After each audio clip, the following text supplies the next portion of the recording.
All right. Good evening, everybody. Time being 6:32. This is the Master Plan Committee for January 15th, 2025. Tonight's meeting will be held at the Municipal Building, third floor training room, here at 355 East Central Street, 6:30 p.m. Note to residents, all members of the public are welcome to attend board meetings and committee meetings in person. The meeting will also be live streamed by Franklin TV. Recordings of meetings are available on Franklin TV's Franklin Town Hall TV YouTube channel.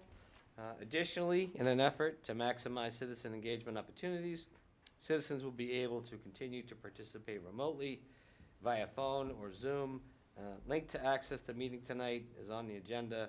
Copy and paste into the URL. Our call-in phone number for tonight is 1-929-205-6099. Enter meeting ID 874-1663. 2562 and then press pound. Once again, that call-in number is 1-929-205-6099 and enter meeting ID 874-1663-2562 and then press pound. So just a note, Kobe Frangillo is currently remote. We have about 8 members here. And I'm sorry? He's got his thumbs up. He's there. He can hear. He's good. How you feeling, Kobe? Happy to be Good. back in the world a little. Good to have you. First thing on our agenda tonight is just an update from the subcommittees. I do believe that pretty much everything needed to be done at the subcommittee level has been done, but this can be, for the most part, probably one of our last updates from the subcommittee, so why don't I go to Gino first on sustainability? Yes, we met on December 20th, I believe, and approved some revisions to the sustainability issues and opportunities section, which I see have been incorporated into the final report. So we're set. Thank you, Gino. And thank you to you and your subcommittee for all the hard work that's gone into making it what it is today. Thank you. I'll go right over to land use and zoning. Janelle, sorry, I know I caught you with your coat going on the back of your chair like that. All right, so our last subcommittee meeting was actually a joint one with Housing and Economic Development because we received comments that overlapped a lot of those sections. So we thought, let's just make sure we're consistent and review everything at that time. And so that's our last update. We haven't met since then. Thank you. And again, same thing to yourself and your subcommittee for all the hard work that's helped get things to where they are today. A lot of hard work. I know that was a daunting task for land use and zoning. So I think it's funny because I get asked to pass code. I'm going to make you guys co-chairs. So Rick and Eric, you guys want to give a little bit of an update for the housing side of things? Well, we met with Janelle's team. Yep. We had the last bits together. But I do want to recognize Eric. He's done a great job with the committee. I'm not great with Google Sheets and Google documents and things like that, and finding them all. So he's helped out immensely, and he's great at proofreading stuff. So I really appreciate it, Eric. Yeah, no, happy to. Yeah, we had a lot of good comments come in on those sections. We took a look at each one of those and came up with some suggestions, which did get shared with the staff and with the consultants, and they were able to incorporate those as well. Good. Excellent. So that leaves us with Kobe, and then I'll go to Meg, but Meg's not here tonight. Kobe, over to you, circulation of facilities. Yeah, CSFC met at the turn of the new year, had a very productive meeting, went through all the remaining comments, everything that we had received. Really the only outstanding piece is it's the one thing that we're going to talk about that I'm hopefully going to bring up with the master plan, just to make sure, just get a temperature of where the group's at. We had talked about possibly, we weren't able to fully get to it in our meeting. We had talked about possibly doing it over email, and with my medical procedure, I wasn't able to get to that fully. So wanted to just bring it up, see if it was worth raising in the full report with the full committee here. Otherwise, everything else got incorporated, and we're happy to see that. Excellent. Kobe, I'll throw it back to you when we get to the second part of the agenda tonight for that, so you can bring it up as part of our topic. And Mel, since Meg's not here, you feel like? Is Meg not here? On behalf of. The open space and rec and natural, cultural, and historical resources, we actually did not meet, and we were going to, but there was some technical difficulty. But I think we had already addressed the comments that were made, and we had already voted to remove some of the things, and I believe Amy removed them for us, so we didn't, so we just like cleaned that up, and everything's okay. Perfect.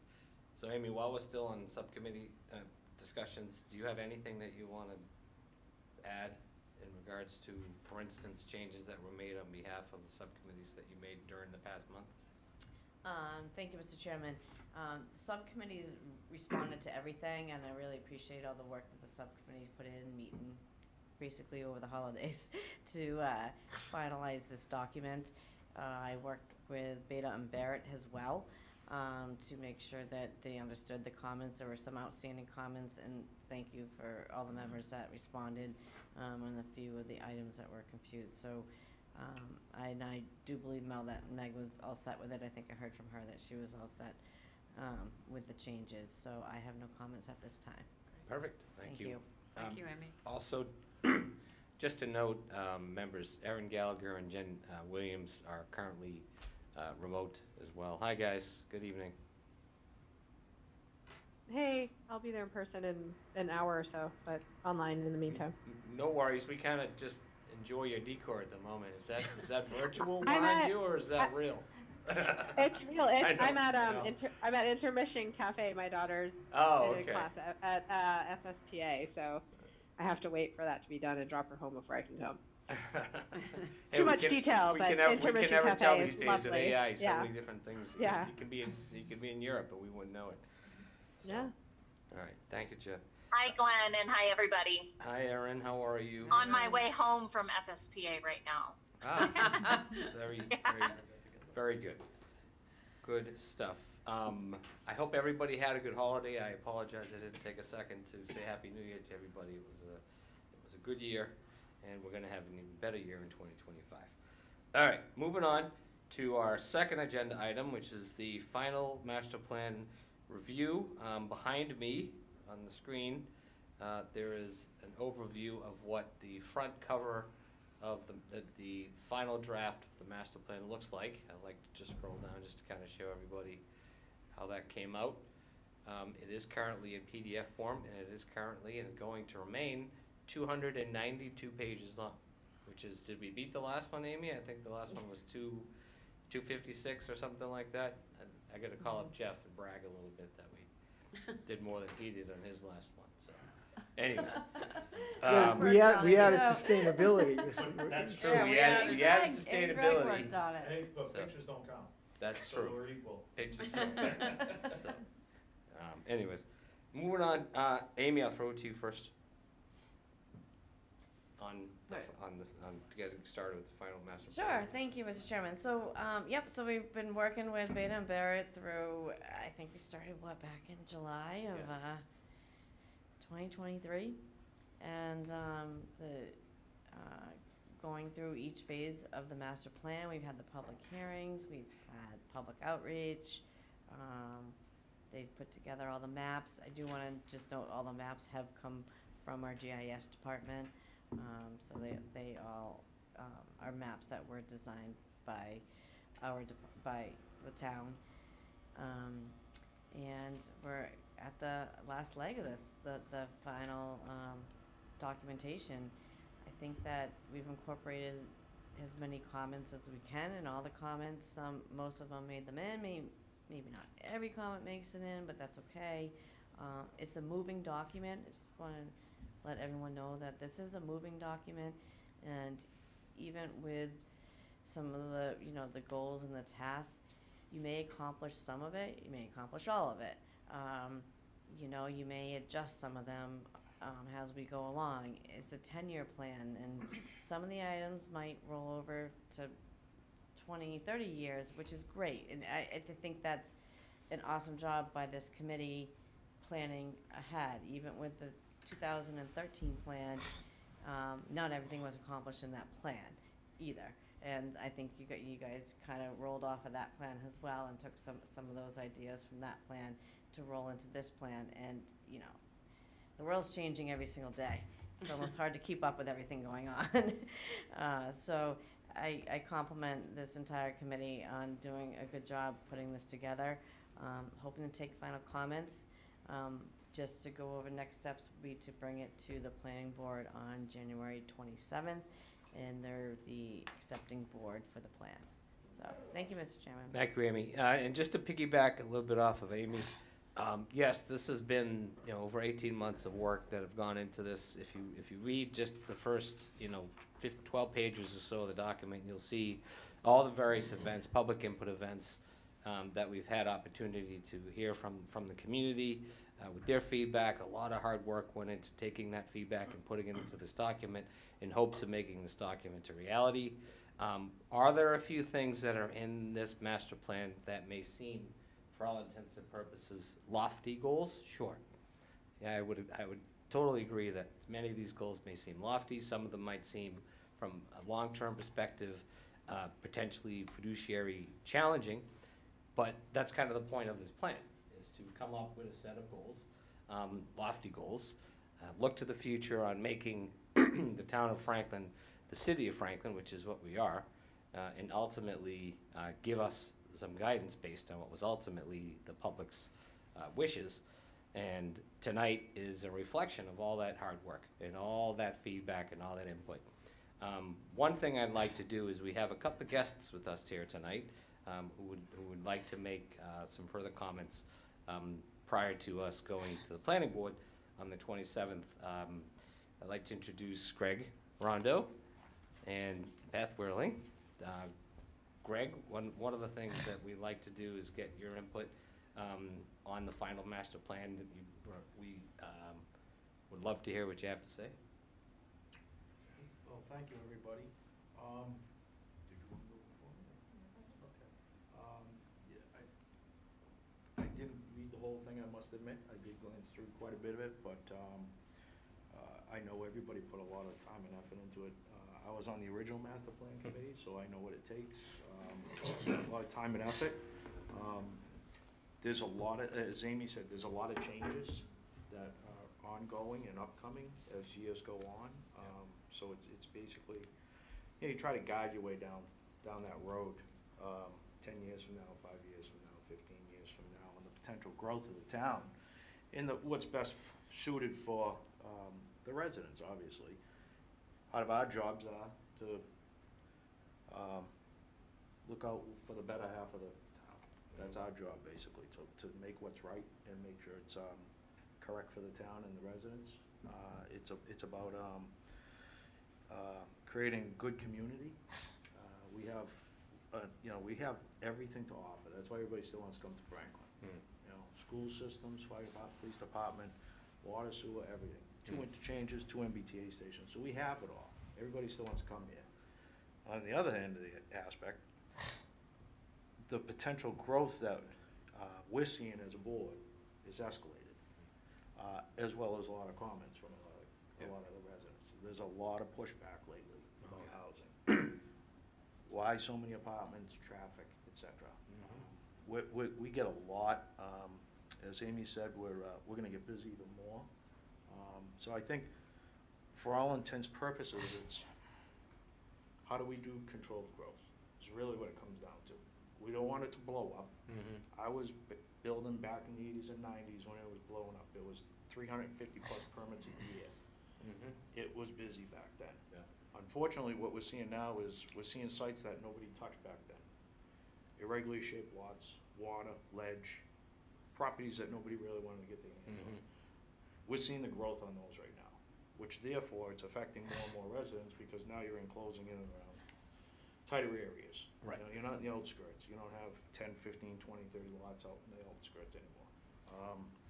We also see a decrease in the students, actually. That's another big one. We have all these houses, you go through Toll Brothers, back then, those houses were built 4 or 5 bedroom. Yeah. You have 4 or 5 kids in there. Yeah. They've since turned over, you got 1 and 2 kids in there now. So we're seeing growth in the areas that you know, really never was touched. But we're also seeing a whole lot more traffic. And traffic's been a real big one for us to deal with and contend with as well. So, in the grand scheme of things, we want to make sure that we plan for the future, but we plan accordingly. Greg, I don't mean to hold you, but could you Oh. bring the mic close? Yeah, so, Can you folks online hear him okay? I just wanted to. Yeah, we can. okay. Yep. So basically, what we're trying to do is just obviously plan for the future, but we want to do it in a systematic way as well. So we want to make sure we put our best foot forward as professionals and homeowners and landowners, as all of us, we all live here. I've lived here all my life, as well as my parents. So I've been deep roots in the town. So we want to maintain that. It also, it's a return on investment too for real estate. You buy a property here, you're guaranteed to get your money back. There's no loss of revenue in this town when you go to sell your property or buy. You know, it's hard to buy into the town right now because of escalated values, but when the market corrects itself, it'll come back down and everybody will be able to weed their ways back through the water. You know, for the kids that want to buy in the town, it's Yep. tough for them. We understand It's that. difficult. Yeah, so basically, you know, on a lot of my concerns, when I read through it, it pertained to, no parking in the downtown area. Especially for like residential use. I think the main objective was to rejuvenate the downtown. We don't wanna give up the parking for residents, because what's gonna happen, all those residents are gonna park in the downtown. They're gonna occupy all the commercial business spaces, and the people in the businesses aren't gonna be able to utilize it. So, parking with the downtown is a real big one with us. You know, even with the MBTA, we just went through the whole MBTA situation. We rezoned it, inclusionary zone and Yep. whatnot. So, we went through all that. I think for that one, I think we just kind of let it stay idle. The rules and regs that we follow seem to be working well for us. I see a lot more developers and builders come in prepared now. They're coming in with more information, and we're not kicking it down the road. I can't tell you how many projects we have outstanding right now ongoing, but we have quite a bit. But each time each group comes in, they come in more and more prepared. So that makes it a little bit easier to make an educated decision on what's coming. So you're not lingering on for a year and a half with stuff. It makes it a little bit easier. So I think the controlled growth on that is helpful. I really do think we should start pushing a little bit more in the industrial, commercial business end rather than the residential. We're running out of lots, basically. So those lots will come to fruition at some point in time. What's gonna happen is they're gonna buy 2 or 3 properties or join them, come up with a small building. It's happening right now at 140. Could I ask you a question? Sure. On that, along those lines? What are your thoughts in general, and I know you and I have been around for a long time when it comes to talking about what ultimately the downtown could or should look like, depending on, you know, plans. But with so many fragmented lots, you know, with so many different property owners that own such small slivers of the downtown, and of course, them being a major factor in whether or not the downtown actually becomes what we hope it will be. What do you think the practicality would be where we could have or should have lots combined? You know, multiple lots that are, say, for instance, along Depot or even along that side near Dean College, or even the areas, the zones. I'm sorry, the properties that are in the middle of the triangle. I mean, there's even that, Rockland Trust. I'm sorry. Yeah, yep. The center section, you know, that goes back to when they rerouted 140. That split the town in half, actually. So that really made it difficult, because now you don't have any real estate on either side to grow, per se. You have the center section. The only way to get that center section, you know, to be rebuilt is get the 5 or 6 or 7 landowners and get them all together at one point in time. That one's gonna be a tough one to do, no matter what. The problem is, there's not enough road and width for takings to create more openness and more growth in downtown. That's part of the problem. When 140 cut through, it split it in two, and that was part of the problem. We just had a project for Dean Ave come in front of us. You know, parking worked out. Mysteriously ends up with an underground parking garage, and they're gonna get units in one of those vacant lots behind Dean Bank. So it's gonna work out well. Okay. So you have to think outside the box when you come into these small parcels. It's the nature of the beast of the business, you know? You have to buy adjoining parcels at some given point in time to make your parcel work. So we just saw that with Brad Chaffee's project up here on 140. Yeah. He bought multiple parcels, He bought he's the combining apartment them. building, They're old, dilapidated structures. You're coming into the center of Franklin. You want to see something nice. You want it.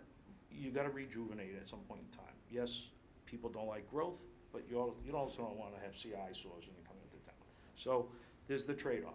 Yeah, well, just even if you're in Ferns, just even seeing that building that for all Yeah, intents and purposes laid empty How all long did those years. that just place sat for 15 15 years. years Yeah. plus? Yeah, it's great.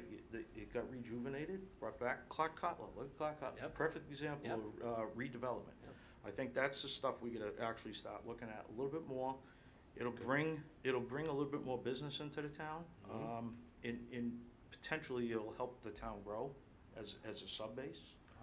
But I think for all intents purposes, we still really have to pay attention to the amount of housing that's coming through the doors. The traffic is really getting tough, like out here on 140, you can't take any more 140. That's it's at its max right now. We can't take it unless it's taken by eminent domain. And then there goes all the storefronts. So that, unfortunately, we're a cut-through too. And Joe said this in the past, years ago, we're a cut-through between towns, and it's right. People come from Foxborough, Rentham, Norfolk, they go right through Franklin. Yeah. They hit all the supermarkets and everything. A lot Yeah. of the traffic isn't just Franklin people. It- It's 140. which It's is a Rhode state- Islanders too, Yeah, because I it's see a a lot of state Rhode Islanders. highway, and people have the right to use it. Mhm. Unfortunately, some of our subdivisions and our projects and our new sites are also entering. So that's where the congestion really funnels through, as an example, on the 140 side. You know, you just gotta kind of plan the best you can, like everybody here has. Put your minds together. Are there any specific things that you may have noted in the master plan that you would like clarification on, or something in detail? look- Because Kobe, you want to chime in, Kobe? Yeah. And once Greg. Yeah, let me keep going. I got a Mhm. couple, I think it was, single family 4, allow up to 4 family by right.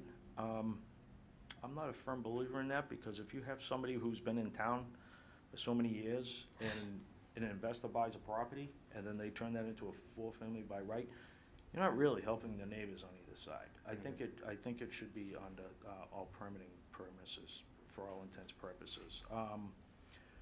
Cutting back on the impervious, impervious is, I mean, those are your parking lots. You have to have sufficient parking for what you're presenting, okay? So I think part of that was something that could be talked about. Cul-de-sacs, you know, really, we only have, God, there's probably 15 parcels left that are gonna end up with cul-de-sacs over the years, that's it. Leave cul-de-sacs in play. It's a safety factor, fire department, police department, school buses, deliveries. We start putting turnarounds, and the person that lives at the end of the street has their kids parking it and whatnot, and all of a sudden the people can't go in and turn around safely. If it's a budget thing, DPW's just gotta figure it out, that's all there is to it. Cul-de-sacs are actually, I know they're quote-unquote kind of paying to plow and whatnot, but it serves a purpose, and it serves a safety purpose, so I don't think we should even touch stuff like that. Senior housing, leave it under special permit.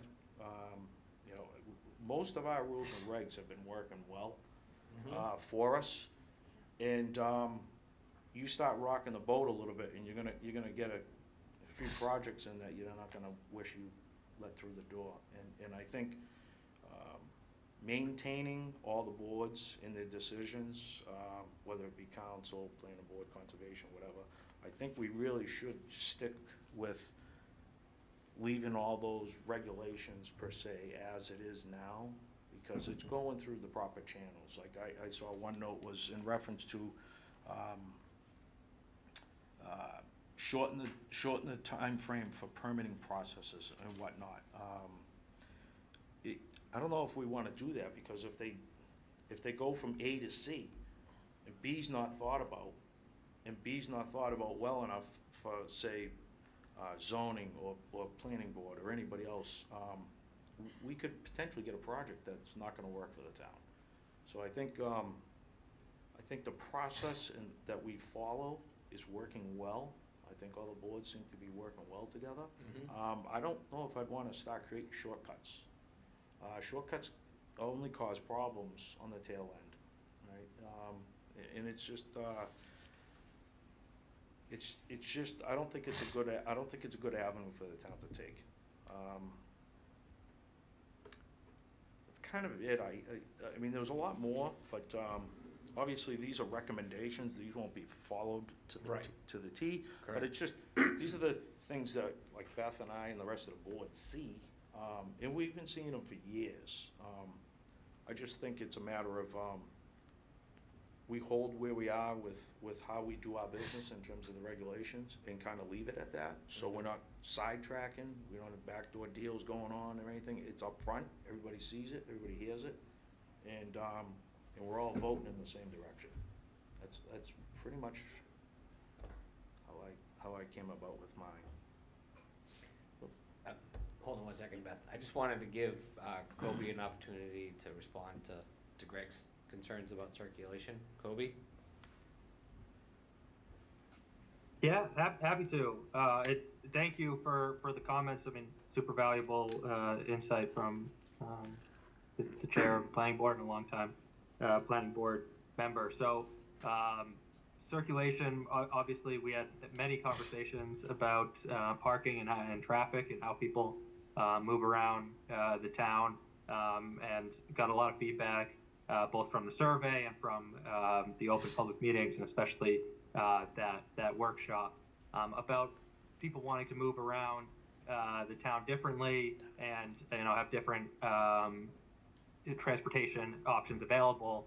And really what the committee decided, the subcommittee decided, and the full committee in turn, is that some of our major strategies for reducing traffic moving forward are A, returning a fixed bus route that brings that connects our key areas where we have housing, and adding. So it's about adding transit where there is existing housing, and adding housing in places where there are transit, as opposed to being blind to where we're locating that housing. So that's really the main principles behind what we talked about. Some of the things like, I'm happy to talk more about a few other things that he had mentioned, but specifically on traffic and circulation, as you asked for, that's really what we're looking at. And the other is we heard a lot about an increasing interest in a walkable and bikeable future for Franklin. And so most of the recommendations, almost none, I would even go so far as to say none, but would maybe hold myself to that, are mandates of any walkability or bikeability, or mandates away from parking. Rather, it's reducing the mandates on parking so that we have increased flexibility. So as projects come forward in the future, and as Franklin continues to evolve, we're not forcing parking where parking isn't needed. And that's really the main principle behind some of those recommendations. I think that if you look at the language, it's all fairly conservative, in terms of changing our approach to transit and circulation, but still visionary and in line with the feedback we got from the public. Happy to answer more, but hope that's a little helpful. Greg, did you have anything you wanted to? No. Okay. I mean, Beth? it's about, like I said, it's about planning for the future, really. Yeah, absolutely. Just to add on to Planning Board Chairman Greg, really well said, Greg. I think that I'm not always the greatest at public speaking, so to hear Greg eloquently say what is in my mind is really thumbs up. Thanks, Greg. Just a couple questions. I guess, Glenn, while I realize we are the city of Franklin, called the town, or however that is said, I think we retain the words town of Franklin because people still want to feel like a town. Absolutely. They don't want to see us grow to a point where we're no longer feeling like a town. And I think there's many people that are expressing that we're going in that direction. So for me, as Greg noted, I think some of the recommendations that are in here for implementation stand out to me as being things that will head us towards the direction of getting a more dense urban feel, which in some areas is great. I don't disagree with that. I think it's great. There are appropriate areas for the increase in density for housing specifically. However, I think, you know, as you mentioned, is it single family for the 4 families by right? If you look at that zone, it's a fairly large zone in town. And maybe some sections of that are appropriate for doing that, but maybe some sections aren't. So to choose such a large zoning area, just as blanket statement for family by right, to me makes me nervous. So I think maybe that perhaps looking at specific areas of those zones for an overlay or something rather than just a blanket statement might be better. So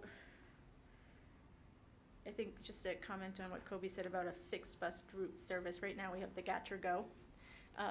And while a fixed bus route is a good direction to head towards, I believe that a fixed route is allowing more people to take transit because you can call up and say, please pick me up at my house versus I live 3 miles from the closest bus stop, now you're out of luck and you have to take your car or you don't have a ride. So I think when you get to a point, and I don't know the ridership numbers for Franklin per se, what are our ridership and where are people most taking this Gatra Go bus service? And then maybe you expand off to do a fixed bus route. But are we at that point? I'm not sure, and I'd hate to see the Gatra Go disappear because I know so many people that rely on those kind of services to meet that last mile, first mile commute. I think Kobe was giving you the thumbs up on that. Yep. Yeah, just to be very clear, we both discussed the return of a fixed bus route and, with the retention of a microtransit to supplement that, as well as we did look at the Gatra Go ridership numbers and locations.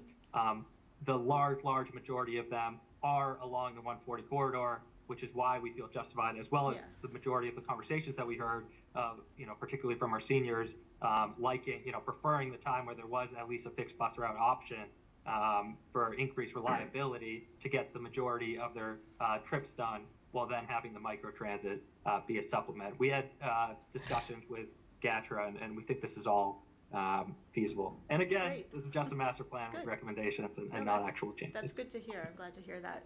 Hopefully it will both be maintained or new service added. And then commenting on Greg's comment about we're getting the difficult lots. We see a lot of that in front of the planning board.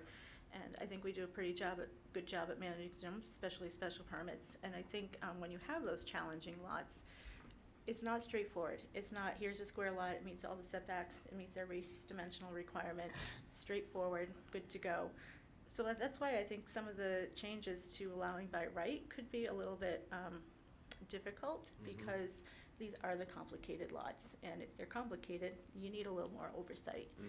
So keeping some of the by right, some of the special permit housing situations and even downtown might be a good idea. Just a little bit of added oversight.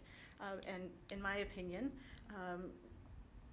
hearing the presentation about housing the other day, saying that we have 1,093 units of housing permitted, under construction, or in the chain, to me that says our zoning's working. If we had numbers that said, you know, we had 20 houses built last year, I would say, yeah, you have barriers here. But to me, was it MBTA communities in our downtown, the minimum housing standard is 1,800 lots, 1,800 units, right? We're not that far off for the new units we produced just in the last couple of years. think we're doing all right. So why do we need to rock the boat, like you said? Why do we need to change everything to be, by right when it seems to be working? And I think we're doing a pretty good job as a planning board with our current membership and past membership to review things in a timely manner. I would say that I think projects, if they're prepared and ready to come to the board, are getting through in 2-3 meetings, sometimes 1. So the fact that we need to change the permitting to allow for more express permitting, I'm not sure where you're going to cut down the time, because you've got a pretty good board getting people through. I know there's been comments that, plan board's difficult. I don't see that. So, and finally, I'll just say, this was a labor of love for everybody. So I know the people in this room work really hard and are here because they care about the community. And if they didn't care about the community, and those online, sorry guys, Zoom people included, if you didn't care about it, you wouldn't have spent a year and a half trying to come up with things that'll work. So for me, I just think there's a few tweaks that would be really nice. And just to give a shout out to those downtown businesses, there's one paragraph in our master plan that makes our downtown sound like it's a piece of crap. So I'm sorry to see that, because we have a lot of businesses. I would say 3, maybe 4 of our members on the planning board actually live downtown, and we live there because of the things that are there. And I frequently walk to everything in the community and have no issues with my sidewalks, see people biking, go to the restaurants, go to the stores. If you want to see what's there, you have to go. And the more you go, the more people will want to put their businesses there. We have lots of housing coming in, and it's going to support these businesses, and I just think, I think a little bit more positive note on our downtown is needed. Is there some place specific you were reference to that I'd like to take a look at? I can tell you, yeah, sure. It is page, just for clarification. yeah, it's downtown revitalization. I think it's page 195.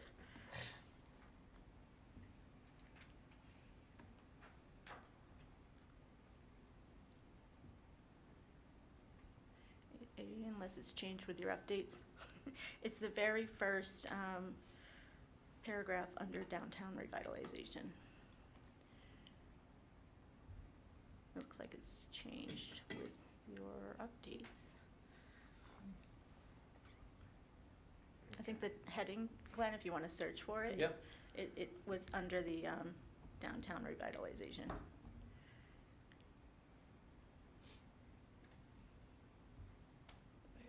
There you go.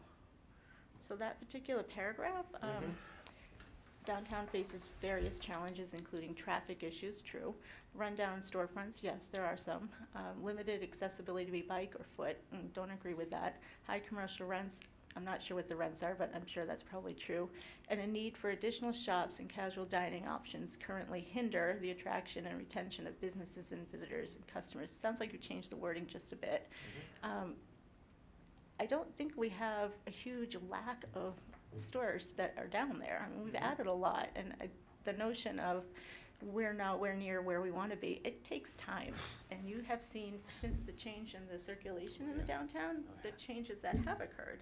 Can more change happen? Absolutely. Can more positive happen? Absolutely. But that's not to take away from those initial businesses that have come to the downtown and made a home and are trying to retain customers and get new customers. So I just would like to see a little bit more kudos to those who are investing in our downtown.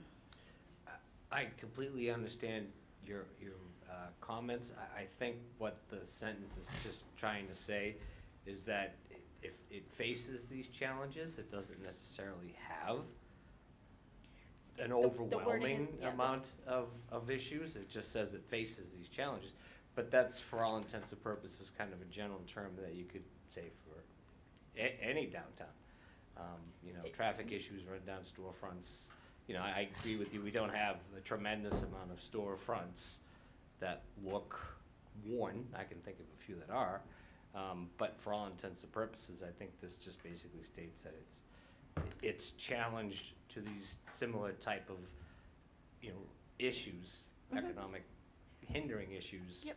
And for all intents and purposes, and the downtown is great, because I live downtown too, is that how do we approach how do we approach in a smart way, say, for instance, having high-density housing that would kind of support the MBTA's needs, as well as still maintain kind of that small-town feel for the downtown, while still meeting the economic growth and needs of the community.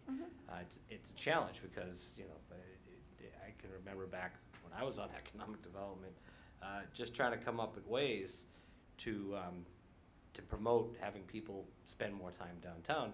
And we thought changing the traffic pattern of the PWEB program to, you know, being able to redirect off of Main Street was a great way to promote that, and it's been effective. Has it been as effective as we had hoped? I don't know, it's hard to gauge, but it's definitely been a positive having redirected the traffic off of Main Street that was passing through the downtown. Yeah. But I think we're heading in the right direction. Yeah, a change takes time, Yeah, right? it It certainly does. It's does. not gonna be overnight. It's not gonna be in 5 years, maybe 10 years, but you're gonna see it. It's been about, when did they do that? 10 years, 12 Mhm. years ago? Yeah, we took out 6 telephone poles. We changed the curbings. We did the sidewalks. We did the crossways, and we added the HPP project. So there was HPP and the PWED project, which is the area behind the Dean Bank, because that building that used to be, at the time, a diner got taken down, and Dean Bank turned it into that parking lot. But there's still some residual things that are having, as Greg alluded to earlier, that are still having quite a challenge to kind of take root, and one of which is that small building. And I'm not certain, and Greg, maybe you can clarify this, but the building that's behind Dean Bank, is that condemned? No, they just, Because I think saw they it. just- They just closed it up. They I didn't- saw an X on it. I didn't know what. It's I vacant. That's, Yeah, it's that's vacant. meaning it's vacant. Yeah. It's not So- condemned, it's so- vacant.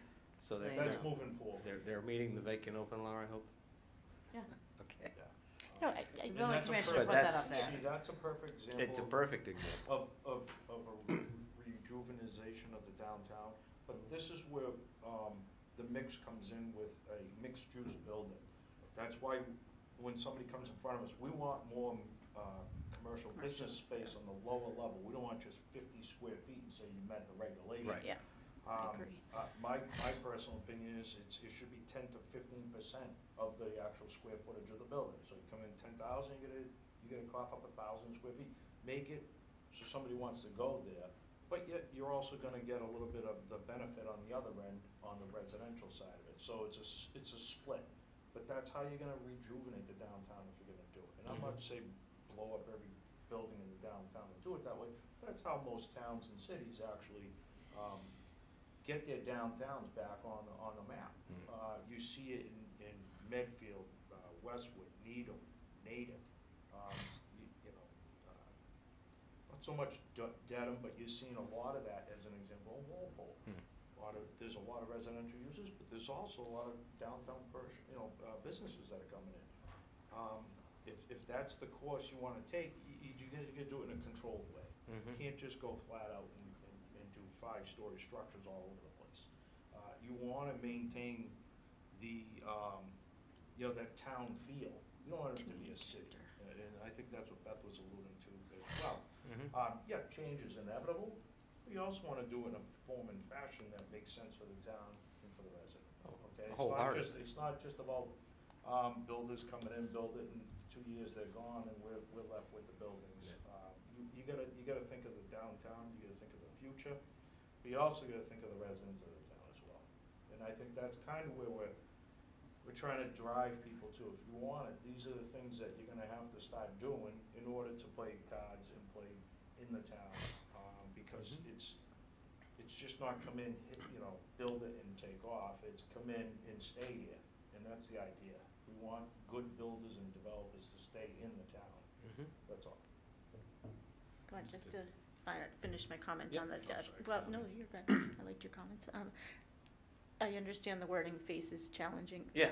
I understand that, but I think just also saying we've done a lot, and the businesses that are there have done a lot to help get towards that goal we all want. I think you say in here, has an opportunity to make downtown Franklin a vibrant destination downtown. We're getting there, and just acknowledgement of the businesses that have helped get there. Yeah, I mean, I think the statement, by implementing the recommendations for Franklin for All, as well as the continued collaborations with cultural committee as well as Franklin Downtown Partnership, you know, that will Yeah. come Yep. to fruition. I think, and I think we can all agree, sitting at this table, as you so alluded to earlier, it seems like, you know, we all want this tomorrow, but it's a very timely Yeah, it's gonna thing. take a bit. And, you know, there are things I look back on 10, even 15 years ago, hoping that they would have come to fruition still even today, but they haven't yet. It may be wishful thinking, but a lot of that, unfortunately, large portions of that are out of our control. Yep. But Greg, I don't disagree with you in the sense that we need to approach the futures in a very town way of looking at things, while still understanding we are a city and that growth for all intents and purposes is inevitable, as long as it's smart growth. I wanted to throw over to Eric and Rick, who were on the housing subcommittee, if they wanted to chime in on the four-family by right, if you had anything you wanted to say on that part. Yeah, I think some of the idea here is that we know housing is an issue. We keep talking about how housing is an issue, and one of the things we're hearing a lot too is the cost of housing and how expensive it is here. And we really think about and have thought and heard from people about how they can't afford to, if they've graduated from high school from here, that they can't afford to find a property in here, or if you're aging, that you might not be able to stay in the town and the community. And so some of the thinking and we've also heard a lot of concerns about apartment complexes and how many large apartment complexes. So many of the thoughts that you've shared as well. So I think some of the thought to that concept is to really look at having increasing density within the downtown area and what we might be able to do. And by increasing that density, we can get it to people walking into the community. There are so many great things about our downtown area, as you noted. And if you can get those people there, then there's less need for them to have transportation to get to their certain services that they have. I think some of the other thoughts that I have to this too, since I have the floor, is there were some comments that Greg, you had shared about what is the form of our community and what does that look like and what is the character. I don't know how many times Joe and I were having conversations about that. What's character mean? What's it could mean here? Could be something different. And I think one of the recommendations we did put in here is to look at having a form-based code for our community, because as these redevelopments happen, how can the structure fit within the context in which it's in? Because what we don't want is those larger apartment complexes, to your point, going up against these really small homes and having that out of place. And if we have this form-based code where we start to set what the requirements are for all the parcels that are in there, how close they are to the street, what sort of facade do they need to have, you can create that special place that we're all looking for, and actually people gravitate to go towards it. So I think that's another thought that's strengthening and is in there to meet some of the concerns that you have. Lastly, as far as the transportation, the one thought that I have with that too is there's been a lot of talk about us being a town and how our community centers are so critical to us. Kobe in particular brought some great vision for how we could create these neighborhood areas and how can we create these new different ways for us to commute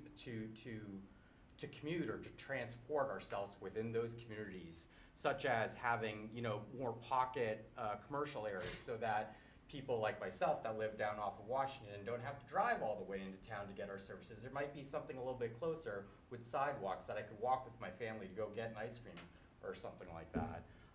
There's also talk about how we might be able to have greater capabilities to bring bike paths and have those interconnects that are completely separate from roadways to transport people in between the communities that might not necessarily be there. And that's all with the same thinking of this vision of what do we want to come towards and how can we minimize some of those pressures that are within our community now too. So I do think there are elements in there that are addressing it. I'm certainly hearing clearly from you about the confidence of the board and the process that you have, and that's great. It's really good to hear that that's there. And as Amy even noted, this is a dynamic document too, and I think the intent here certainly is to set out that vision and certainly look to the other committees that are within town to start to implement it. So those are some of my initial thoughts, but welcome others.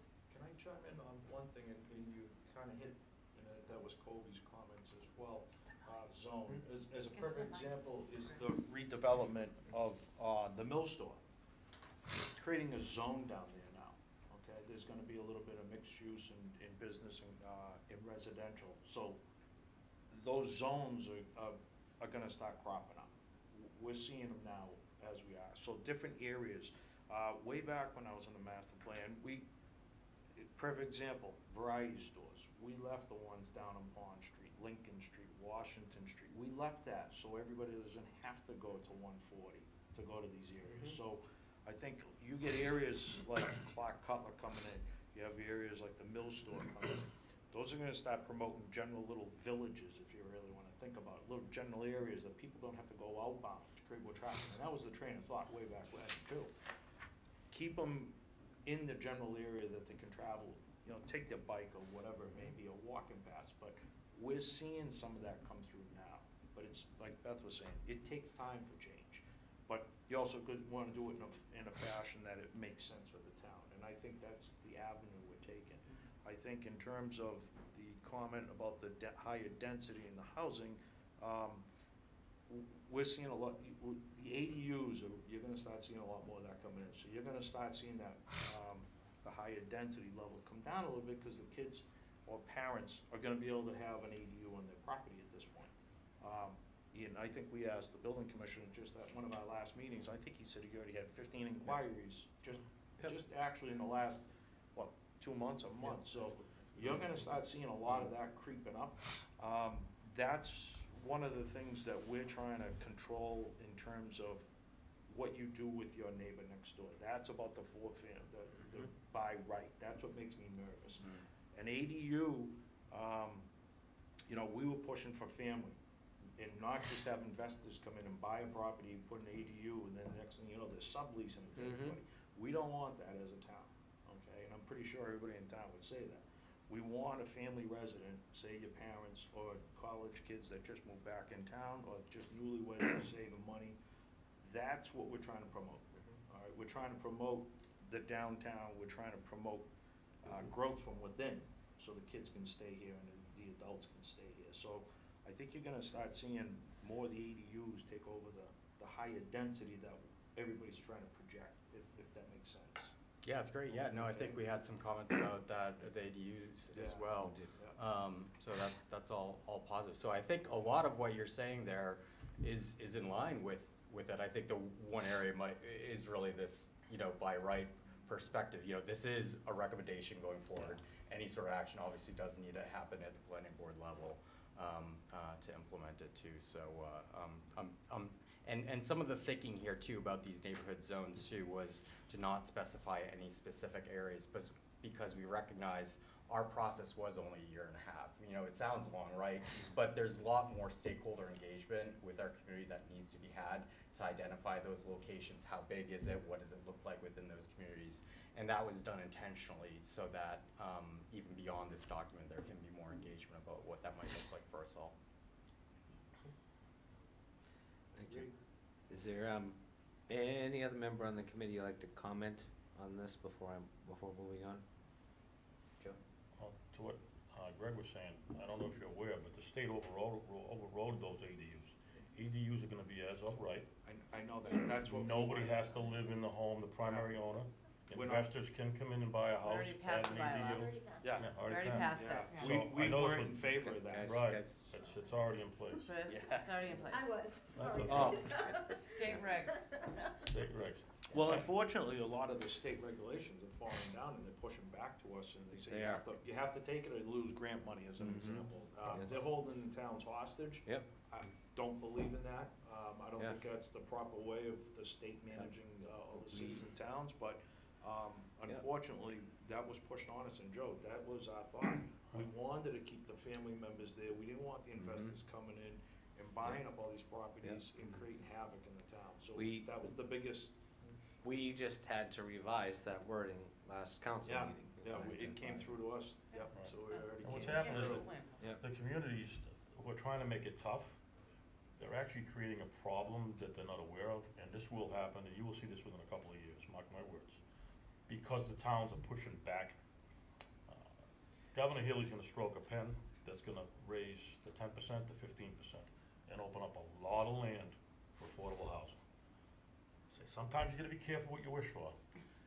That 10 has been around 10% since 40B and low income was established 30, 40 years ago. With a stroke of a pen, each town needs 15%. I wouldn't worry so much about the ADUs. That's what's gonna happen, because the more the towns put pressure on this to stop housing, that's gonna go through. And it's gonna happen, because everybody's dancing on this magical number. Oh, we're 10, we're 11. That, even talking to the town attorney today, 100% agrees. It's gonna happen. And as far as the 4 families as of right, I think we were talking about those zones around the town. So if you get some of those big homes down like on Dean Ave and down that way, you could convert those maybe into a 4-family. Not so much buy a tract of land and put these big monstrous 4 families in that type of an area, because it wouldn't blend in, I agree. But some of those big homes, they could put, 4 small bedroom, 1-bedroom units and have a 4-family. I think that was more the idea we talked about, trying to convert some of those, possibly. Because to put a 4-family with those lots of 8,000 square feet, 9,000 square foot lots, they're all worth a minimum 600. I don't think you can buy anything in Franklin. So to buy 4 lots at $2.5 million to tear those houses down, to build a 4-family, and you keep in mind, we have restrictions in place. It's only 35% buildable, that land. So you, out of 24,000 square feet you bought, you can only build on 8,000 square feet to put a 4-family. But Talk about not being able to create affordable housing. Those houses will be $1 million a piece. It doesn't work either way. It doesn't make them affordable, and it doesn't make it costly to build. Yeah, and I actually wasn't really alluding as much as taking those down. It was a matter of converting the ones that are there and basically taking away from the value of the adjoining properties. That's Why what I would was it, aiming why would it So if change you the can, value? because a 4-family's not gonna have as much value as a single family to the person next door. Depends on how it's kept up. You could have someone live in one of those Dean Ave houses that haven't been maintained in 40 years, and who wants to live next to that, and it depreciates your value on the side of the house. I'd much rather see a nice, up-to-date 4-family, where those people don't have to drive, and they can walk right up Dean Ave and go to the restaurants, Steady Gallagher's and the store. That's what I wanna see. I wanna see a vibrant downtown, because I can tell you for a fact that downtown is hurting. I wanted to prove it to myself. I bought the Bank of America Bank, brick and mortar store, a staple in the downtown. For 8 months, it's been for sale. I've walked 30 people through the building. Love the building. They're not in love with downtown. And when they heard the taxes were $1,000 a month and they wanna pay $900 a month for rent all in, it doesn't work. It's sitting there empty for 8 months. I've offered people, I'll give you 2 years rent for free. I wanna see it work. Emmons Street has become a parking lot for Dean Ave, 24 hours a day when there's a 2-hour limit. The people come, they look at the building, and all Emmons Street, all the way as far as you can see the hillside, is bumper to bumper, and those cars don't move for weeks at a time. No enforcement. That's what we need to make something happen downtown. And again, I'll use this phrase, I'll end it with that. Franklin's a victim of its own success. The taxes are still expensive. Even though the tax rate is low, the values are high, it brings it up. I tell them what the taxes are just on the buildings, they run. Because you're only getting smaller mom and pop startup businesses in the downtown. You're not getting Bertucci's or anything like that. And one good staple we have in town is the Rome Restaurant. Been around forever, family owned, they run it, they operate it. But you guys know for a fact, because you just approved it, look at the size of the parking lot area they put in to maintain that business. Where else can another business downtown do that? They've got a great opportunity, a great spot there. And I think But that not only every happened- business in town can do that. And I think that only happened, didn't the building next door to them? Yeah, the burn apartment down? burned They own that and Yeah. it burnt Yeah. down and they rebuilt it. But that made, if you go by there now, that parking lot's all full. They're doing a great business. I love it. But where can we do that around downtown if we bring another business in like that? It's But not they still about- have the right to park out in front of the street. Yeah. So that's the downtown commercial aspect of it, yeah. Oh, I know, and So, we work diligently at the council level to try, working with Jamie to try to get, those lots opened up for municipal purposes and kind of take away, detract from the Ts. Sure. And allow, the citizens and people coming into the town to try to purpose our municipal lots, which are relatively close to the Rome, for instance. We purposed that triangle piece, right across from the black box and right next to the Rome for municipal purposes, and took out all the permitted lots that were in there, so now we've got more spaces and a better signage downtown as well, since we disallow people from parking their vehicles in spaces from, I think we go up 2 to 5 in the morning. That dissuades people from parking on these streets 24/7. And I agree with you, Joe, that of course, enforcement is always a big challenge, but like many things, many of our departments are having budgetary constraints, and we're trying to make ends meet with what we can. Another thing to keep in mind also is Franklin population is getting slightly older each year, as we're losing kids in What the did you school. just call me? I said a little older, I didn't say much Slightly older. older. Oh, okay. But with that said though, people like to drive to an establishment. Yes, you could probably get an 18-year-old that'll park, way down the other side of town and walk. But for the most part, people like to drive to the location and have easy access. And there's a lot of businesses in town that are successful that have that going, and if you don't, we're a fair weather community. A lot of rain, we got snow, we got winter. No one's walking in the rain, getting out of their car and walking 500-600 feet to go for a drink. No, There's a couple. I walk from my house in the rain. There's a couple, Some of but us- some of unfortunately, us do that. you need, in those businesses to pay the taxes we have to pay, the insurance and the upkeeps and keep the properties up to date. We don't need 1 or 2 people that walk, you need hundreds of people that can come to those businesses to support them. Gillette Stadium, that's thousands of people to make it work. Nobody walking there, Well, actually, no, I don't agree with that one, but. there's a lot of people go to support, you need people to support businesses, and you need volume, and we don't have the parking. Yeah, you might get one restaurant that could, on a Friday night, that needs 40 spots and they park all the time, but that's all you're gonna get, and that doesn't revitalize the whole downtown. You need several businesses, and I wish we could make it happen, I'd love to see that. Me too. Mr. Chairman, just a comment. Yes, I of think- course. I think everybody wants the same goal. We want to see a vibrant, healthy town, right? It's just a matter of how we get there and how do you put those in words into the master plan for goals and objectives. For me, in looking at this, having been in multiple roles, being an Amy seat for 8 years, working on the last master plan, sitting on the planning board now, volunteering for the downtown partnership, all of these things to me, I see the minds of how a developer comes to the planning board, and they will point to what is said in the master plan as, this is in your master plan, so I don't see how you can say to me you don't support this because you put it in your master plan, and that's what scares me, is that some of these things are spelled out, recommendations are spelled out in a manner in which someone's gonna come in and say, I want this by right, and you supported it in the master plan. So that's what scares me. It's Well- the manipulation of the document to suit everybody's needs because they wanna come in and build something that doesn't belong where it should belong. So a general question in regards to that, has that occurred in the past? Oh, yeah. Joe? As a former I've never member had of the board? anybody in the 15 years on the board come in and say, that's in the master plan and Oh, we really? want it. No kidding, Joe, really? I've Oh, never I'm heard shocked to hear that. I've Okay. never heard anybody say those words. I read it in the master plan, and therefore you have to, I've never heard that. Oh, I have. I've never heard that. In my seat. And in fact, the master plan is just an idea. That doesn't change the bylaws or the rights. So if they did their homework, they could say, yeah, it's in the master plan, but when you open up the book, I have setbacks, I got impervious coverage, that's what babysits the I project. don't know how many attorneys have come in that I've seen in all the various capacities of participating in planning board meetings and said in their justification for a special permit that your master plan says that, and then the debate goes on. I've never heard that. Joe, you've done it yourself, so sorry. Well, no, offense, no, but- if it- and I'm no. not trying to argue, but I'm just saying. Well, first of all, no, because Yeah. I've never used the master plan. I look at the book and I look at C1, what says of right in the book, and then I go, listen, it's in C1, it says of right, I want it. I mean, I've never looked at a master plan to guide me where I wanna go. I mean, cause zoning dictates what you can do. I don't care what the master plan says. Master plan could say, we're gonna open up a nightclub in the center of town, but it says, not allowed. So, No, but your special permit criteria will point to a master plan saying, this is, Greg, I mean, you've seen it, I'm sure. This is what you recommend in your master plan, or your master plan says it, and your special permit criteria are justify why this should be in this location.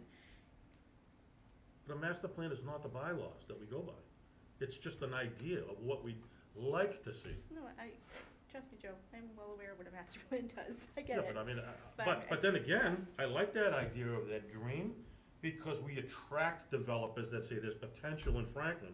Well, let's go sit at a tech review, let's see, and that's kind of what happened on the mill down there. They looked at housing and changing the zoning, they went to the council, they get a change, and it worked.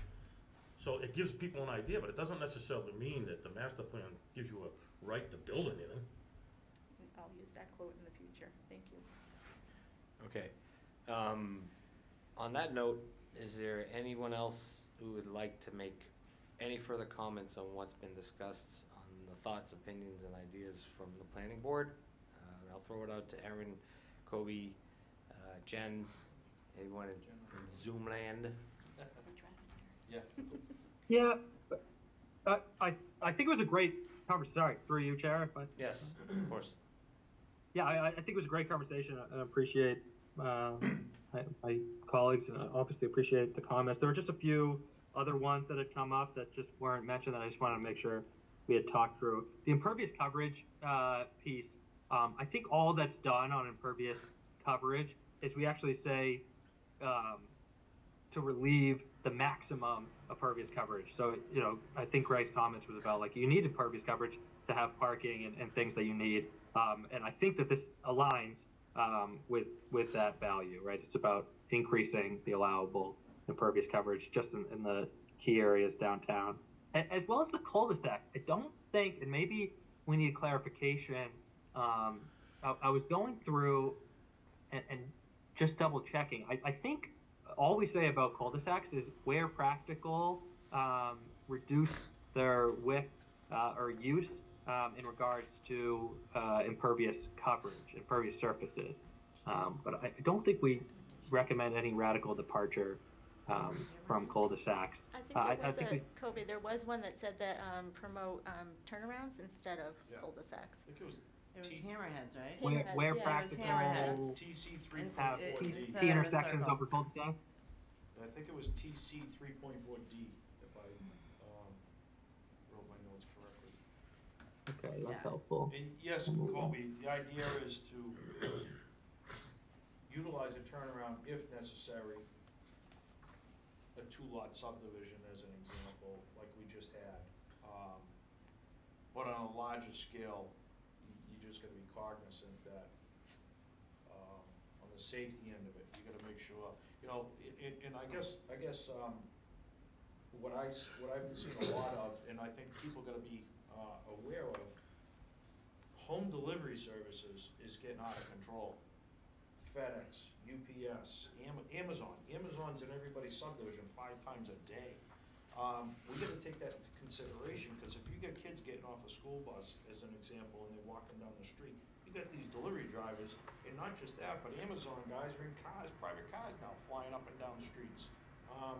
I think as a rule of thumb, the cul-de-sac is just a safe way of people getting in and out of a place, without having to back up 5-10 times to turn a truck around, as an example. And God forbid if there's an emergency, they can't turn around. So I guess my point was, cul-de-sacs serve a purpose, most likely, and most importantly, is for the safety. But we're getting a lot of home deliveries nowadays, and I think everybody has to take that in consideration at this point. And that's what my fear was, that we don't wanna pull that off the table. They're there for a good reason, and if it's like a private drive with 2 lots or something like that, like we just had in front of the board and still in front of us, that is a little bit more suitable. That was my own point to that, that's all. Hopefully that Yeah, helps your Yeah, that's helpful. The word is T intersections, not turnarounds. That's talking about connectivity for the very reason, again, impervious surface, but also emergency vehicles, connectivity. I think that was partly a holdover from the previous master plan that we discussed, wanting to keep some of the comments we had heard about emergency services, where possible, and this again says, consider, a preference for, where possible. That's just saying, emergency vehicles do care about connectivity and throughways, where possible. So I think that it's in line with those values. So I appreciate you raising that. Mr. Chairman, Yes, can I just make a comment on that? of course. Thank you.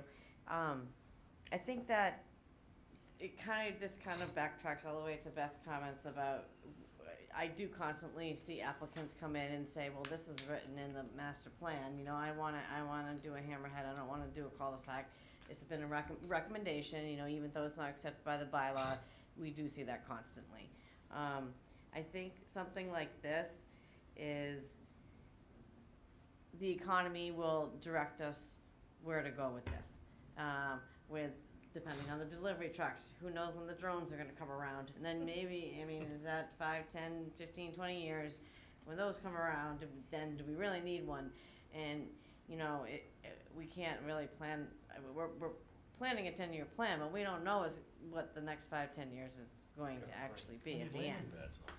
And, what? I know. Landing pads. So the cul-de-sacs will have to. Yeah. We know the drones aren't picking the kids up at the And school bus automatic stop, so- drivers and all that stuff. So, just kind of moving forward, I think that if we, just as a recommendation, I'd like to Maybe I misread. see what changes and be able to type up a list of proposed changes to bring to the planning board meeting. Just kind of keeping my notes here of a list of what you think the committee's, going to be agreeable with and not agreeable with. So that's I don't see a lot of changes. I think they brought a lot tonight, but I think that they could be stuff that this committee could work through I think so. and make it a good plan. I think so. It's already a good plan, but It's a great. just take in their ideas and be able to make some changes. So I'm trying to get down to a list of, that I could put together for, Yep. the committee. I just wanted to make one review. comment, if you don't mind, Amy, before. Sure, go ahead. Before you finish your comment. I'm all set, thank you. This just has to do, actually, this in general has to do with just about everything, is the MS4 permitting that we have with the EPA. And is the simple fact that as part of our town and city master plan, whether we're building new housing, or we're building new cul-de-sacs, or we're building new roundabouts, or building new T intersections, whatever we're building, is going to introduce more impervious surface, which is going to put us, more and more under the regulations of the MS4. And this is just something that I know we're going to need to consider, both from a foresight, meaning how are we going to plan these roads and intersections in the future, but also along the lines is how do we build what we need without building too much impervious surface? That's going to be an issue. I think one of the biggest things that the town of Franklin has done, kind of projecting forward, is buying up a lot of the open space that the town of Franklin has, so that things like that don't happen. Schmidt's Farm up off of Maple Street and such, that was foresight on our behalf, the town of Franklin, thinking forward to help prevent any, and again, I don't mean to sound coy, unnecessary building, and in other words, overgrowth. We don't want to go in that direction. But it also does put us in a keen position in the future, and I don't know if I'll be around when that stuff starts to happen, on what ultimately the town of Franklin is going to do with these lots of property. I think logic dictates we sit on them and we see what direction things go, but that also falls under with many of the things that are listed in the master plan, is like, these are ideas. These are overarching ideas, based off of the public's opinion, based off of the hard work of the subcommittees that have generated these goals and objectives. But I think this is ultimately going to boil down to, and this kind of comes down to what Amy just said earlier, a lot could change in 5 years. A lot could change in 3 years. Who knows? And when you look, I don't don't mean to use the war as an example, but you just simply look at the way that the war has been fought between Russia and Ukraine. You know, Russia went in with circa 1970 tanks thinking they're gonna steamroll a whole country, only to get stymied because of a little robot that can take out a big tank. You know, that's forward thinking. That's something that's changed the battlefield. We could have, as so eloquently put, new types of transportation vehicles that are taking up our side roads. To your point, with Amazon, you know, more delivery trucks and more ways of convenience that the citizens are going to be utilizing things for, that are going to be adding further issues that we hadn't foreseen before, and that we have to kind of think about now. How do some of the recommendations in the master plan potentially benefit what those future things may be? And I think Autonomous vehicles in particular, I think that's gonna be big, and it's gonna come sooner than we think. They're already running in Phoenix and San Francisco as well. E-bikes. E-bikes too, E-bikes is the right. next one. Hey, Jen. No, I agree. Hopefully it doesn't become like downtown Cambridge, because it's Captain Chaos down there. Oh, I know. I just did a project down at MIT in Harvard, Yep. and it was unbelievable how many of those people drove through red lights. They were on their phones, driving Yep. through red lights. It's like, Yep. you wonder why they're getting picked off once a day. Yep. There's your reasoning. That's why autonomous vehicles are safer than human drivers. Yeah. Yeah. That's why I sideswiped Yes, ma'am. today. Just a comment on your MS4 Yep. permit. On Dana Street. Charles River watershed is where we are, Yes, correct? Yeah. that's correct. Have we, in the master plan, and I don't recall seeing this, put any thought into the new EPA regs that are coming down about the properties that are 1 acre or more, private properties, having to retrofit or update? I mean, Gina, I'm sure you know about this as well. It's going to be a big impact to development, you know, future development, as well as existing development, and how to address that and help our business owners who will have to fix their stormwater systems. Right, well, hopefully, just like with the municipal requirements ended up getting dragged out over like 20 years, hopefully the same thing will happen, and it'll be, I don't know if that's gonna happen, though. It might From all not. the meetings I've been participating in, I mean, public comments are due by January 29th, and then there's a clear timeline, in my opinion, as to when they want this to start. So I think we're gonna see a big impact to businesses that are already existing and to our future developers, as this yeah, becoming a that's- bigger and it's a bigger great point, expense. great point. Isn't And that, isn't that already in place? It's being changed. It's Because being right more, now, more all my pro- aggressive. More scrutiny. Yeah, because Yeah. on my properties now, I get taxed so much on the impervious coverage, but if I'm up to date on all the underground infiltration, and everything, I'm getting 50% off on that fee. I highly recommend you look it up, because it will impact your properties. Again? Yep.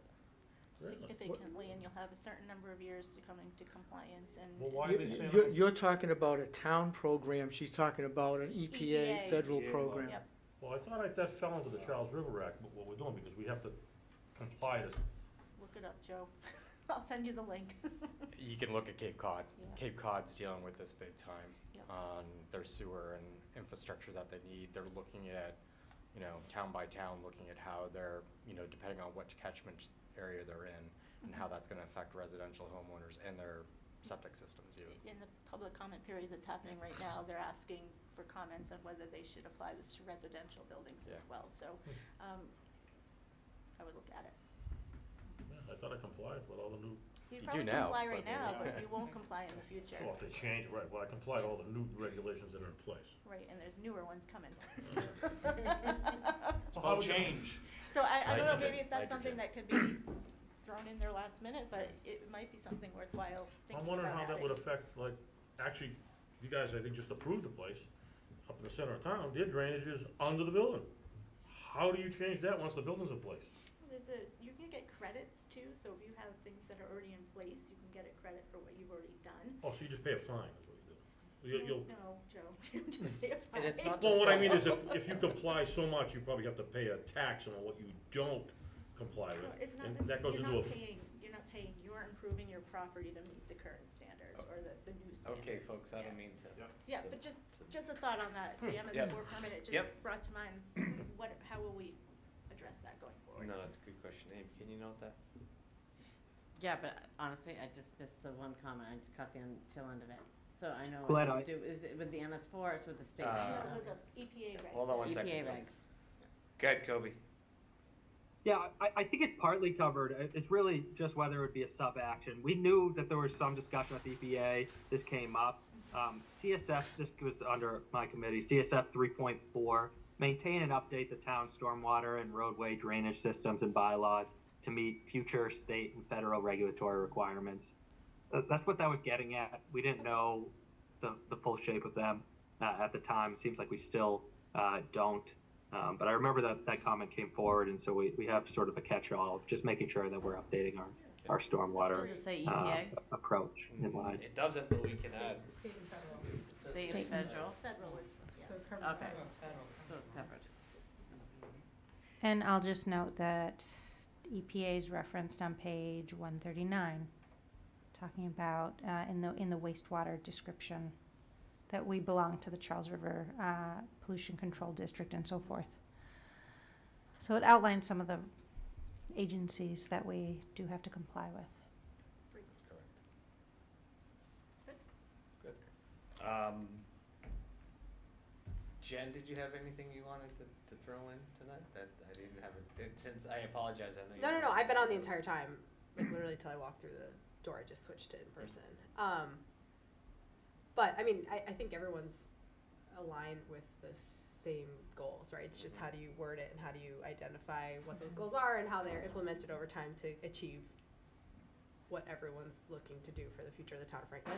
I mean, I think the other thing, talking about impervious, we're talking about parking, we're talking about there's no virgin sites left in Franklin, right? I mean, I think the other thing that particularly the land use committee was trying to get at was also to encourage redevelopment of already impervious sites and to do things like rezone the mill store and Clark Cutler and, you know, seize a parking lot and to use those for the triangle downtown, right? Like, I mean, I think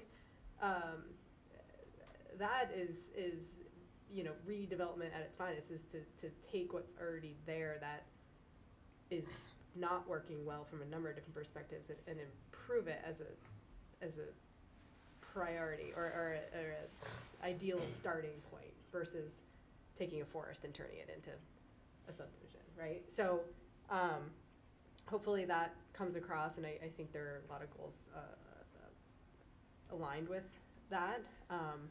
But the words by right are very strong, and that has significant implications with what can happen in the future. So I think we just want to be super careful about when we are suggesting something is by right or continues to go through an oversight and sort of case-by-case process, especially considering the fact that we are at this point mostly dealing with unique, non-conforming or atypical sites, whether existing or redevelopment or new.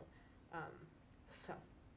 Right, I mean, it is for all intents and purposes a patchwork that we have left, no doubt about it. So. Yep.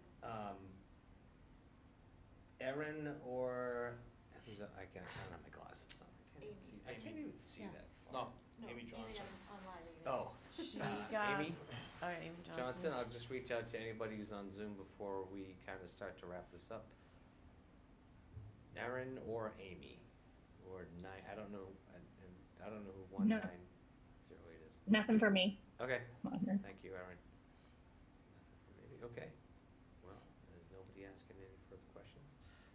Amy, could you note, obviously you have, the comments that were made tonight so that we can potentially address them to, when we get to the formal planning board presentation, we can maybe make those changes as we so fit. Hey. Yes, oh, I'm sorry, Jeanette. I have two comments By all means. not related to the planning board comments. Oh, sure. So, okay. By all means. Um, Yeah, I just wanted to note that at one of our last meetings, I had asked, I know Barrett was on at that one, if we could remove gendered language from the master plan and then think about where it would be appropriate to add in an indigenous land acknowledgement. And I don't know if anything happened with that because I noticed today, I'm sorry I didn't catch it before today, that neither of those were picked up or addressed anywhere. Do you know where that was supposed to be in? Like, They, well, I had made a comment just to ask them to think about where it would be appropriate, whether in the intro or whether in our natural historic resources section. I thought, I felt like we had it either in the mission or the vision, or I thought we had put it somewhere, no. I can ask them. I know that's a challenging thing to write, It is. and we don't want to do it just performatively, but I didn't know if there was, because of that, there was a conscious decision to not include it, because it was just going to take an effort, but wanted to follow up. Amy, could you ask Jill to just do kind of just a sweep to find out? Mm-hmm. Thank you. And see if we can get some feedback from her by the 27th. Sure. Okay. Thank you. Anything else? Nope, that was it. Okay. And Kobe has his hand Yes, up. Kobe. Yeah, thanks. Sorry, I also just had some other comments, but I would first underline both of what Janelle just said, and I don't think that they're big lifts. The biggest gender one is really just calling you chairman and me vice chairman. It's unnecessary. Yeah. Say chair. Mm-hmm. That one's pretty simple. I tried to quickly go through. I don't think there's that much, but certainly something that, why not? And the land acknowledge. I mean, the fact that we don't name the native tribes to the area, I do think is a shortcoming of the document, and an easy thing to add. Mm-hmm. And I've done some research. I think the town has this, but I've also done some research, and I'm happy to send the tribes that called this land home before us, and still do. A few other things. Okay. Timelines within the implementation plan. This is in no particular order. Timelines within the implementation plan that still say TBD. And there are a few other things that still say TBD, responsibility and all that. I assumed that TBD was for us to then later fill in. And I think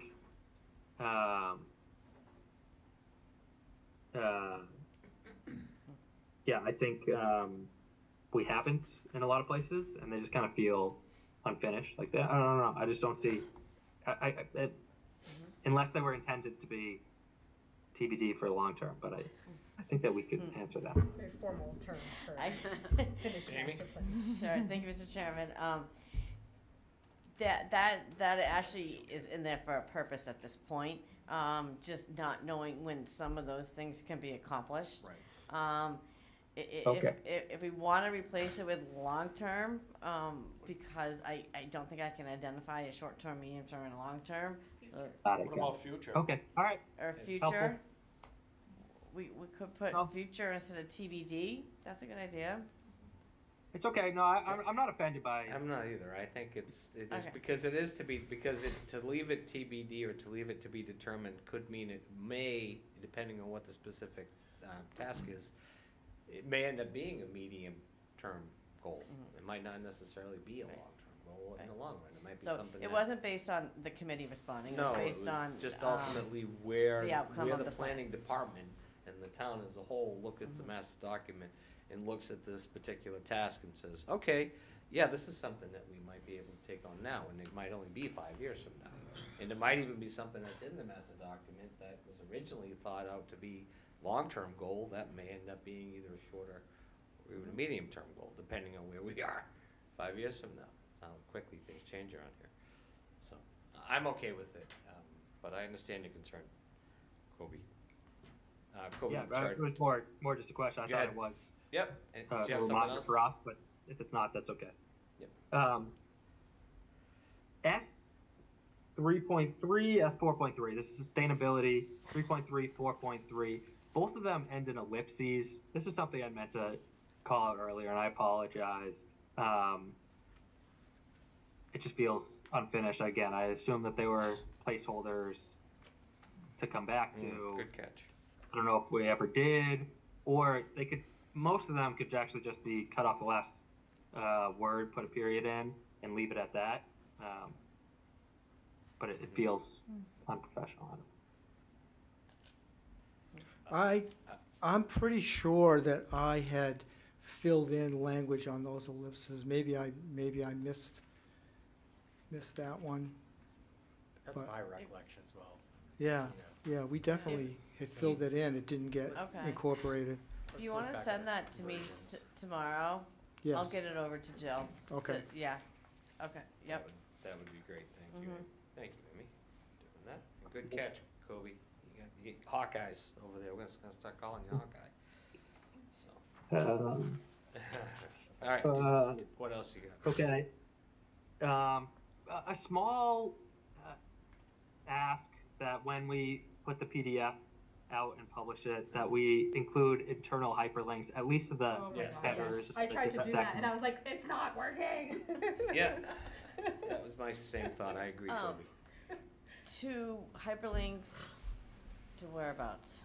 To the section from the table of contents to the page. Okay, okay. So like, if you Yeah. want to go to page 200, it boom Right, goes to Okay. page 200. yeah, that falls under the usability portion of this, you know? No doubt about it. Yeah. Great. And I think, Okay, and then the last one was really just the last thing that CSFC wasn't able to fully agree to language on, / agree to approach to. It's something that had been batted back and forth. It's really just the beginning, and particularly since our member Ken Elmore had a lot of thoughts on it. It was a comment that had come forth again in the last public hearing, which was, do we want to have wording around metrics by which to measure school progress, and set some goals, or just ask for goals to be set up for where we want to be in terms of testing, rankings, however we want to measure our academic excellence compared to others. Now, we had originally talked about this and had agreed to, rather than focus on the end metrics, to focus more on what are the programs that we want within our schools. But we still kept in mind that this conversation of metrics was there and valid, and while there's some maybe queasiness around overly relying on metrics that don't capture everything, it also is an unfortunate thing that we have to play along to, because we are still in a competitive environment. While we don't think that the schools should overly play along to them, maybe we as a town should be trying to hold ourselves to that and thinking about that when it comes to funding decisions moving forward. I just wanted to bring this back just because we weren't able to have the online discussion. If there's appetite within this committee to have language there, either setting a metric specifically or saying that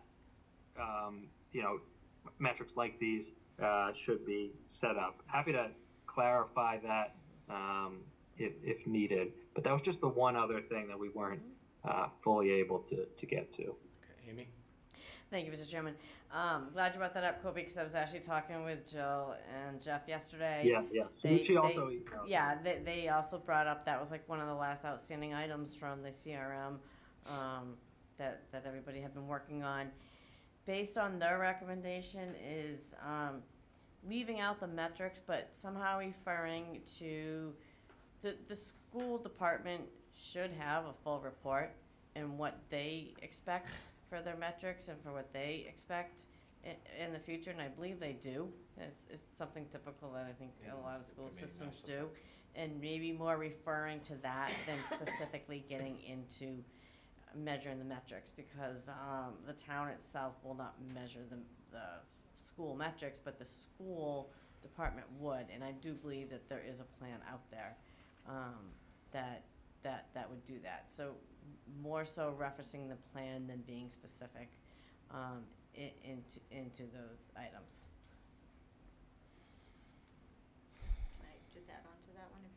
Yes. Gina, you can probably comment on this too, being a planner. The state has specific sections in a master plan that you include, which I believe are representative in your sections that you have in here, and I'm not sure measuring school accountability is part of a master plan per se, but maybe, as you stated, a goal pointing to where. Yeah, we can reference. Yeah, the but I don't know if school's it's spelled master out plan. necessarily in our Yes. master plan. But it's Is an not necess- appropriate no, it location isn't. It's for not it. necessary. It's Yeah. not also, it's not necessarily one of the elements that are listed. Right. Schools are, Oh, facility-wise. absolutely, and in that But context, not- referring right. to, yeah, Correct. but including it as part of your measuring in the master plan is. Right, we did that, like, for instance, open space and recreation, there were just, a lot of redundancies. And Yes. it would, and to kind of get into any significant depth within the master plan seemed foolhardy, considering it's already Already there. considered Yeah. in the open space master plan as well as the school committee's master plan. So, yeah, but a reference, a line saying, see this Absolutely. document Yep. is always noteworthy Yep. to have. Okay. If I may, Go this ahead, is Erin. Erin. It's not letting me raise my hand, so That's okay, it sorry says to cut Erin in. Gallagher in big letters on the screen, so. Perfect. I said this in our subcommittee meeting and just wanted to kind of restate it now that as far as any related metrics, that are inside the purview of the school district, but if you are going to put a line in that, to reference back to those metrics, to make sure that that is with the understanding and the description in there that in order for the schools to fulfill those metrics, they need to be adequately funded to meet those goals. So I think that that's an important part to keep in mind as you move forward and as you hold expectations for, rankings and things like that you're expecting from the schools to uphold the town, is that on the flip side of that, they need to be appropriately funded to make those metrics. Well, yeah, I think we're deciding we're not gonna refer to any metrics and refer to the school master plan. So we don't. Yeah, need and to- that totally, I understand that, and that's fine. I think that if you're referring people over and you're recommending that as a master plan, you are in support of, whatever the school department metrics are that they're putting out, that is with the understanding that, they're, to help them fulfill that, there's a budgetary side to that. So anyway, I think that there's an opportunity there to put something in writing that bolsters support for the schools if you're looking for rankings in the town. And that was, to me, the place to put it. Yeah, and the call dropped. No, Oh, no, it didn't. no, it didn't. Sorry. I'm glad you're still there. My phone shows you're gone. No, we still hear We're you. here. Yep, we still hear you. All right. So, Deep thought. deep thought. Anything else, Erin? No, that's it. Okay, Amy's taking notes over here. So, very good. Glenn, can I? Absolutely. Yeah, just, this is, you're seeing where our subcommittee sort of went around and around on it, was, is there a way, without referencing specific metrics, to strengthen language in the master plan that, from what we've heard from a lot of public comments and even what we've heard from this whole committee and our subcommittee, that the town supports, the town values and our high academic performance and supports maintaining that level of high academic performance over the next 10 years. And so how does that make it into the master plan? Like, what's the right wording? Is it a commitment to resources? Is it a commitment to the school's master plan? Or something? We felt that was Thank just you for missing. saying that much more Yeah. eloquently than me. But we felt that piece was just sort of missing in the goals and implementation segment. So we struggled with the language, we threw the placeholder in, and then here we are. Yeah, this was really sorry, through you, How Chair. did I know you were gonna chime in on this one, Toby? Go ahead. Go ahead, Toby. Yeah, this was actually in addition to the one that was added. Here's the language that I would propose that the committee consider. And again, happy if we don't, but I do think that there was enough appetite for it, including from public comment really throughout this process. I would stick with something general like this. It's under our main action, which is provide resources to implement the 2024 school master plan, which actually mirrors the previous master plan. But it would be adding a CSF 6.1B, if you will, establish metrics and goals by which to evaluate and track district-wide academic excellence to help guide future funding and policy decisions. That's, yeah, so you're talking,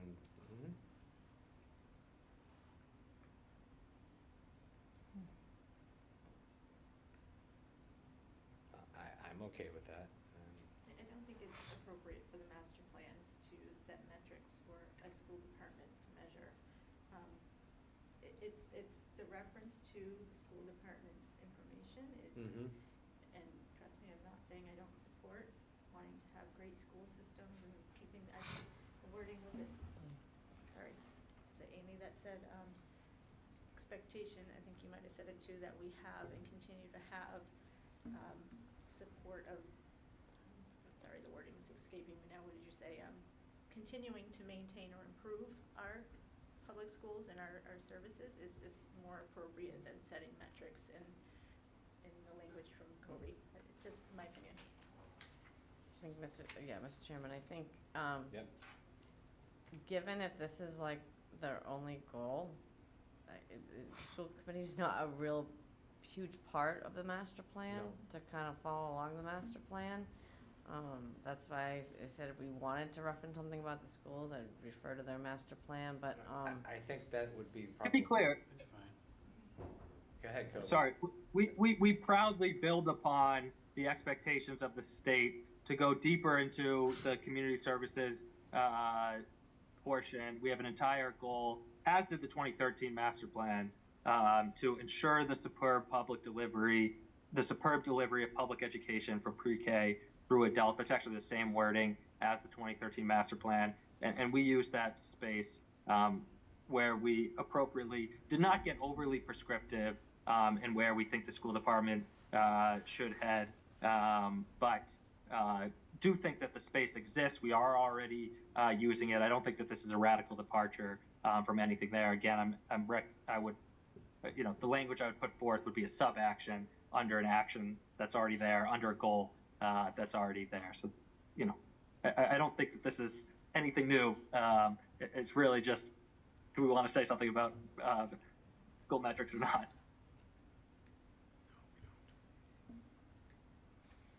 Okay. Thank you, Kobe. All right, it's getting kind of late. It's about 8:16. I'd like to just throw it around to the group for any last comments that anyone would like to make before I kind of move on. Ultimately, Amy, the way I'm looking at this is we've got the feedback from tonight, and we have a few things that Barrett's going to have to revise. Ultimately, a couple of small things I'd like to add in. I was going to say the hyperlinks, but he beat me to the hyperlink thing. There is a small, it's just me being anal on page 25. There's a break, there's a page break that doesn't line up. So right here. So this is the start of implementation, but then it goes on, and then half of it's at the bottom of one page, and the other half is at the beginning of the other page. What's the next page? It's the last page of the document, of that section. Oh, okay. And it goes into part 2, but it kind of just kind of breaks right there. I don't know if that's something that can be grammatically fixed, but just page 15, 16. And as far as changing the names, I don't have a problem with taking and changing it to Chair Jones and Chair, Vice Chair Frangillo, et cetera. If you wanna make those changes, that's, I have no problem with that. That's about it. Just to throw it over to Greg for a second. Your next meeting is the 27th. Our plan was to have these changes, potential changes, revised and issued into the final draft with us making, for all intents and purposes, an official presentation to yourselves with the expectations of adoption at that meeting. You guys okay with that? Can't speak for the rest of the No, board. I know, but- that's why I'm talking. Yeah, but I think everybody's prepared for it. Okay. Comes with that. Good, so we'll be on your, Chris, you there? Same thing? you guys can't deliberate on these, that's why I was just Yeah, referencing yeah, it. no. Okay, He yeah. was listening. Yeah, no, you guys, can't make a. No, I just wanna make sure he understands Yeah, what we're okay. getting to. Yeah. Yes. Yeah. I'm just gonna rephrase Glenn, so. Yes. We'll do the presentation on the 27th. Yes. Hopefully get approval. If not, we'll move it to another meeting if there's any more Sure. changes.